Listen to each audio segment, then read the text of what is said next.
大家好，我是福来。这一期和大家分享一道猪肚包鸡。这道菜的特点，猪肚口感爽脆，鸡肉味道浓郁软滑，汤色鲜中带甜，可是一道养生鸡菜。材料准备有土鸡1个，将它清洗干净。记住，这一道菜在选料方面是非常讲究的。如果鸡鳞太嫩，煮出来会变得软烂，没有口感；太老了，口感也变得很柴。清洗干净后放一边备用。下一步将猪肚清洗干净，加入适量的生粉、盐，将它清洗干净。加入生粉和盐是让它更容易的去除表面的粘液。用手搓均匀后，再拿去冲水，将它清洗干净。猪肚有一个部位是接和小肠一起的，有一层黄衣，要用刀将它刮除干净，否则在盛菜时会有苦味。清洗干净后备用。下一步将备好的土鸡砍去鸡爪，进行焯水。焯水的目的是让鸡皮收紧定型。焯水后捞出，将它放到猪肚里。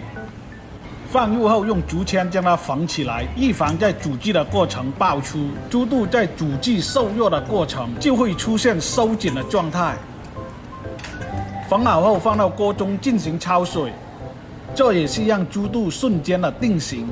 今天所用的是农家放养250天的土鸡，从表面看它的鸡皮不是很光滑，但是肉质非常的结实。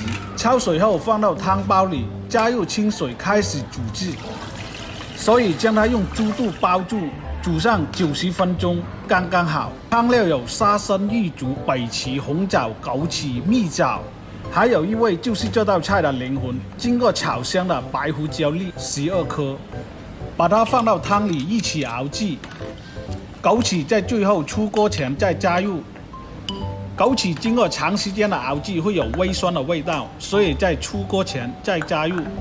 经过90分钟的熬制，再加入枸杞，这时候的汤色也变得有一点淡白，就是所谓的原汁原味原汤色。经过90分钟的煮制，将猪肚鸡捞出改刀。瞬间将它破肚而出。江湖上所传说的猪肚包鸡是否因此而得名？可是我翻遍所有饮食界的兵器本，并没有见记载。其实这道菜起源于广东顺德，早已成名，列为金牌菜式。可见经过煮制90分钟的土鸡不烂不柴，可以说是它的口感度刚刚好。这就是选用鸡的关键。最后把原汤底倒出，用过滤网将汤料隔开，加入适量的盐、糖调味，少许的鱼露提鲜。这是一种原生态的制作方法，猪肚包鸡就制作完成。我的普通话说得好不好我不知道，但是做菜我是认真的。本期的视频就到这里，如果你喜欢我做的菜式，请点个关注，感谢您的观看和支持。